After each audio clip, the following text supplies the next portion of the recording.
Welcome back to the Explainer. Okay, let's just dive right in today, because we are breaking down the absolute greatest active threat facing Azeroth right now. We're taking some really deep, complex lore, stuff that spans tens of thousands of years, and mapping it all out. We are, of course, talking about the Harbinger of the Void, a mastermind who's basically been playing a cosmic game of chess while the rest of the universe was, playing checkers. I mean, just listen to this quote. "The world's soul so long denied me shall be mine." That chilling declaration right there, that sets the absolute highest possible stakes for our world right now. It's not just about, conquering a kingdom or burning down a capital city. She is aiming to claim the very essence of Xal'atath itself. So, how exactly does a literal whispering dagger become the single greatest threat to our entire world? Well, unraveling this mystery is going to be a pretty wild ride. We're looking at an impossible evolution here, from a trapped, totally inanimate weapon, all the way to a godlike entity commanding a unified void army. Let's roll the clock way, way back. We're talking tens, maybe even hundreds of thousands of years, to see exactly where this absolute nightmare kicked off. Because here is the crazy part. She wasn't always a god. She wasn't even originally a creature of the void. She actually started out as a mortal child on Koresh, a world that was completely consumed by the Void Lord Dimensius. And in this incredibly tragic transformation, her mortal body crumbles to ash. She's remade as a being of pure shadow and ultimately becomes the herald, or, the harbinger, of the exact same entity that destroyed her home. But ambition was definitely never her problem. Eventually, she makes her way to a nascent Azeroth, right in the middle of the Black Empire, ruled by the old gods. She didn't want to serve them, though. She wanted to usurp them. Well, spoiler alert, that didn't go too well. She gets defeated by the old gods, primarily N'Zoth, and they seal her inside the blade of the Black Empire.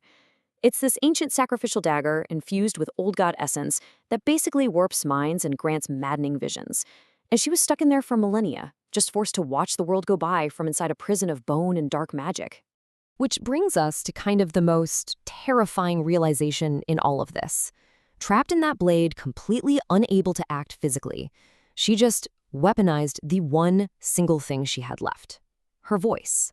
And her track record of destruction across history is just staggering. She condenses thousands of years of manipulation into this single devastating path. Like 16,000 years before the Dark Portal, she's whispering to a disgraced troll named Zan'do, tricking him into waking up a massive faceless general, which literally sparks a centuries-long war. Then, jump forward to 230 years before the portal, she's hanging out in the hands of the dwarven sorceress Modgud, helping curse the entire city of Grimbatal, and then conveniently vanishes mid-battle, leaving Modgud to die.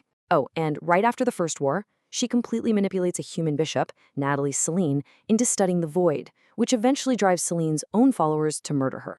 You start looking at the pattern behind these events, and it is brilliant but terrifying. She consistently used the unique mortal flaws of whoever was holding her to just orchestrate total chaos.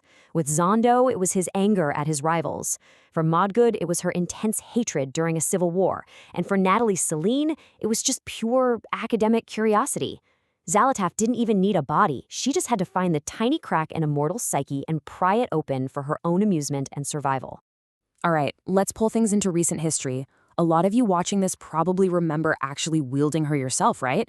Back during the war against the Burning Legion, where she was just subtly feeding on the power of every single enemy you defeated. So how did she finally get out? It was an act of absolute tactical genius, executed right under our noses. First, she convinces us, Azeroth's champions, to use her blade to drain the cosmic corruption out of the massive Sword of Sargeras. Then, all engorged with that power, she bides her time until she can use an artifact called the Void Stone to literally possess the corpse of a high elf named Inanas. Boom, now she has a physical body. Finally, she takes these powerful oceanic relics straight back to her old jailer, the old god N'Zoth, down at the Crucible of Storms. And it all culminates in just one brutal, calculated trade. She literally trades the single remaining trapped old god, N'Zoth, for her own total liberation. She essentially hands over the relics and the mortal champions to him as a distraction, permanently severs her connection to the dagger, and just casually walks through a void portal. She completely cleaned the board of her ancient rival, leaving him to get destroyed by Azeroth's defenders, all while securing her own total freedom. Just a masterful play. Okay, so she's free from the blade, right? And now she's armed with this impossibly powerful relic called the Dark Heart, which she got from the primal incarnate Eredikron. And this is where her power scaling just accelerates terrifyingly fast. Her very first major move in this new ascended form, the absolute obliteration of Dalaran. Flawlessly disguised as the deceased Archmage Drendon, she infiltrates the Kirin Council of Six. She literally tricks the world's greatest mages into teleporting their own city directly into a trap. Then she manipulates adventurers into actively sabotaging the city's arcane wards, drains Dalaran's magical defenses right into her Dark Heart, and once she has exactly what she wants, she completely wipes the legendary floating city off the map. And the scale of the warring factions she's managed to unite since that strike is staggering. She isn't just commanding mindless monsters anymore. She has built a full-blown empire called the Devouring Host.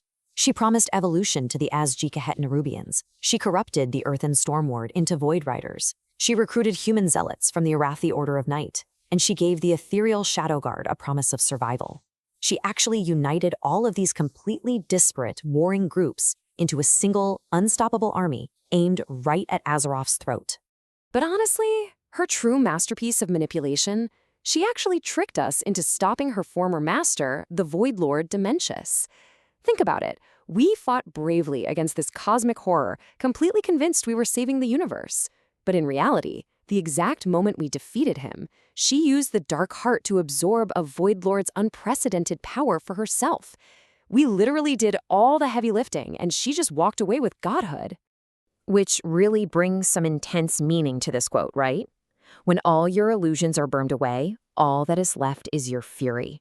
And in the end, your glorious fury will be mine. That proves she doesn't just want to conquer our world. She is actively using our heroic defiance, our violent nature, and our completely predictable need to go fight monsters to fuel her ultimate goals. Literally every sword we swing and spell we cast plays right into her hands as she launches this massive invasion of Quel'Danis to claim the Sunwell. So looking at the board today with the World Soul hanging in the balance, the Sunwell under siege, and a literal ascended god who knows all of our greatest weaknesses standing right at our doorstep, we have to ask the ultimate question.